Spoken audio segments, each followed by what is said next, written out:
ba groupជំរាបសួរអតិជនបងប្អូនបាទ789អូតូជាទីគោរពបាទថ្ងៃនេះបាទទើបតែលៀងនូទឹកហើយបាទរ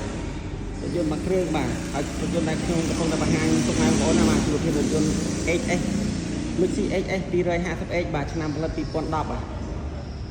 តែជាពុកម៉ែបងប្អូនថារថយន្តមួយគ្រឿងនេះបាទទើបតែកាត់ពីម្ចាស់ដើមទី1តែម្ដងបងប្អូនបាទធានាជូនបាទទឹកឆ្នាំស៊ីមជុំបាទថ្មីអត់ទោះឲ្យបងប្អូនបាទទៅលើប្រឡងតែម្ដងបាទចំពោះពុកម៉ែបងប្អូនដែលកំពុងតែស្វែងរករថយន្តស៊ីដានមកប្រភេទ Luxy បាទ HS 250H បាទមកមើលរថយន្តមួយគ្រឿងនេះទៅជាខុសចិត្តទេបងប្អូនបាទ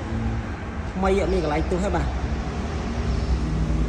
ក្នុងក្រៅថ្មីបាទអត់មានឈឺកត់កន្លែងណាទេបងប្អូនថ្មីមែនតើ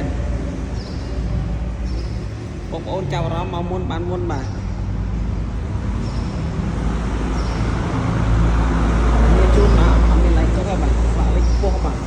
លងលើបាទរថយន្តគ្រឿងនេះបងប្អូនបាទ